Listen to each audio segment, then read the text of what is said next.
The elderly woman stood frozen in the grocery store aisle, tears streaming down her face as she stared at the Christmas decorations she couldn't afford.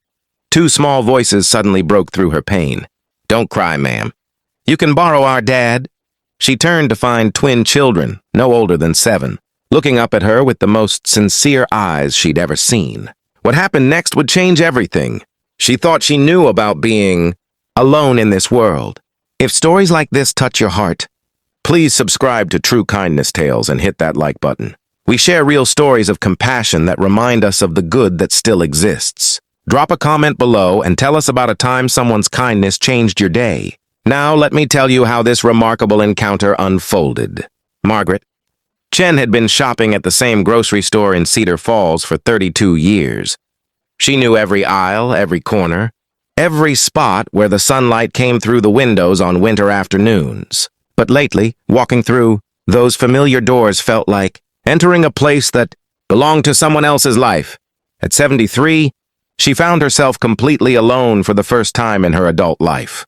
Her husband, Robert, had passed away 3 years ago, just 2 weeks before Christmas. Their daughter, Emily, lived in Singapore now, building a career that Margaret was proud of, but that meant visits were rare and expensive. This would be the 3rd Christmas Margaret would spend entirely by herself. The first year, neighbors had invited her over out of pity. The second year, she'd volunteered at a soup kitchen, staying busy enough to forget. But this year, something in her had simply given up.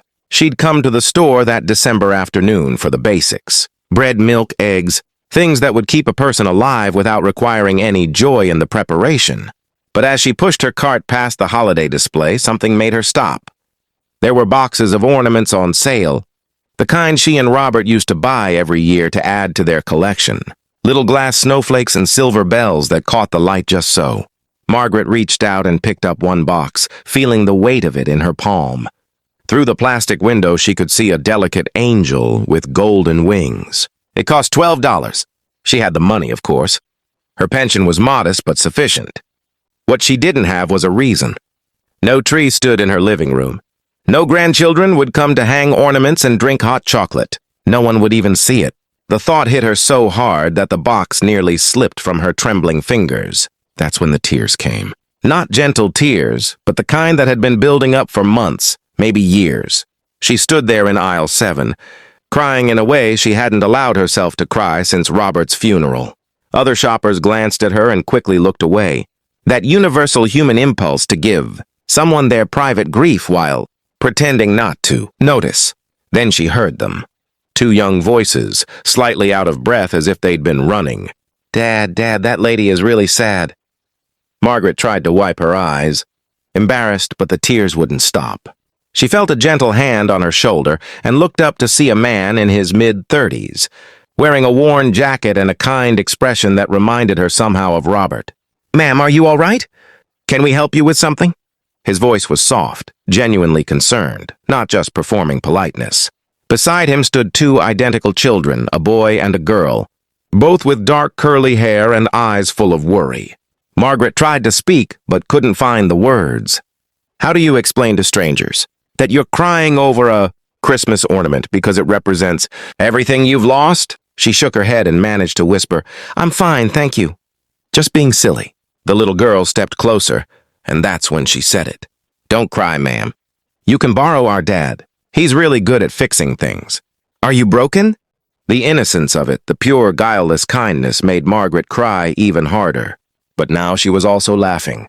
That strange combination of emotions that only children seem able to provoke. The father looked mortified but also touched. "Sophie, that's very sweet. But I don't think that's quite what the lady needs." His son, who Margaret would learn was named Sam, piped up. "But Dad, you always say if someone's hurting, we should help. And she's hurting really bad, I can tell."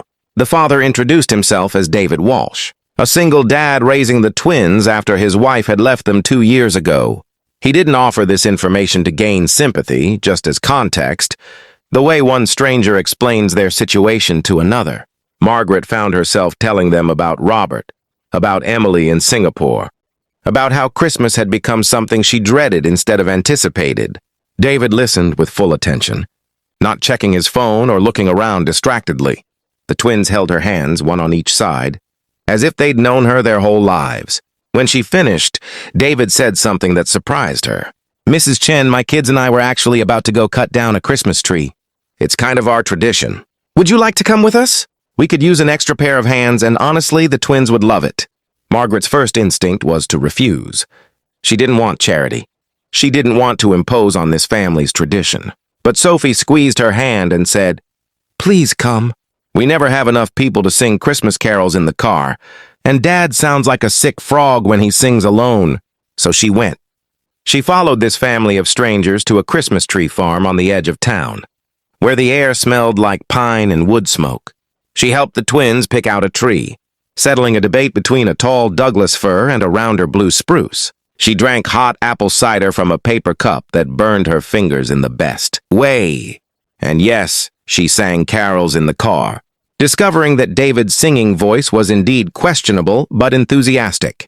When they dropped her off at her small house, David hesitated before driving away. "Mrs. Chen, the twins and I don't have any family nearby either. We usually spend Christmas just the three of us. Would you consider joining us? Nothing fancy, just dinner and presents and probably too many cookies." Margaret wanted to say yes immediately, but old pride held her back. "I couldn't impose on your family time like that," Sam called out from the back seat. "But you're already family. We adopted you at the grocery store. That's how it works."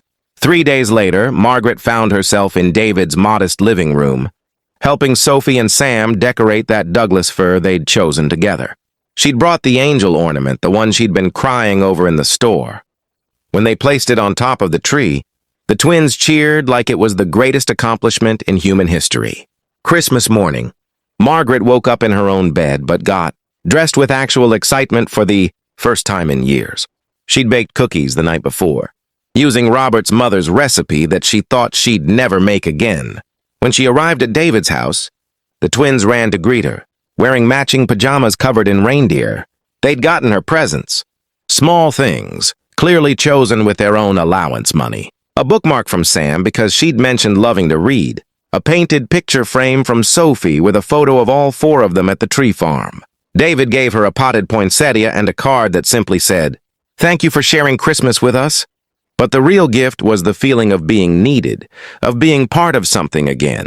As they sat around David's table eating a slightly overdone turkey and perfectly imperfect mashed potatoes, Margaret realized that family wasn't just about blood or legal ties. Sometimes it was about two children brave, enough to offer their father to a crying stranger. Sometimes it was about a single dad kind enough to see someone's pain and do something about it. That was 4 years ago. Margaret is now 77, and she hasn't spent a single holiday alone since that day in the grocery store. She's become the twins' honorary grandmother, attending soccer games and school plays, teaching Sophie to bake and helping Sam with his science projects. David jokes that he didn't just gain a family friend. He gained a co-parent who's much better at math homework than he is. Emily visits from Singapore every summer now, staying with her mother in the small house that feels full again. Last Christmas, she met David and the twins, and Margaret caught a glimpse of something sparking between her daughter and this kind man who'd rescued her mother from loneliness. The truth is, we're all just a few bad days away from standing in a grocery store aisle, crying over what we've lost. But we're also all one act of kindness away from finding family in the most unexpected places. Those twins didn't see a stranger when they looked at Margaret. They saw someone who needed what they had to offer, and they offered it without hesitation, the way children do before the world teaches them to look away. Kindness doesn't always look like grand gestures or dramatic rescues. Sometimes it looks like two 7-year-olds offering to share their dad. Sometimes it looks like a busy single father making room at his table for one more. Sometimes it looks like saying yes when every instinct tells you to protect yourself from hoping again. If this story moved you, think about the people in your own life who might be standing in their own grocery store aisle, fighting tears over something that represents all they've lost. Maybe it's a neighbor you haven't seen in a while. Maybe it's the elderly person at church who always sits alone. Maybe it's someone at work who goes quiet when everyone talks about holiday plans. You have something they need. Even if it's just your time, your attention, your willingness to see their pain and not look away. Share your own stories of unexpected kindness in the comments below. Tell us about the strangers who became family. The small gestures that changed everything. The moments when someone saw you and chose to care. Because these stories matter. They remind us that even in our loneliest moments, connection is possible. Even when we think we have nothing left to give, we have everything someone else needs. And sometimes, just sometimes, the family we find is even more precious than the family we lost.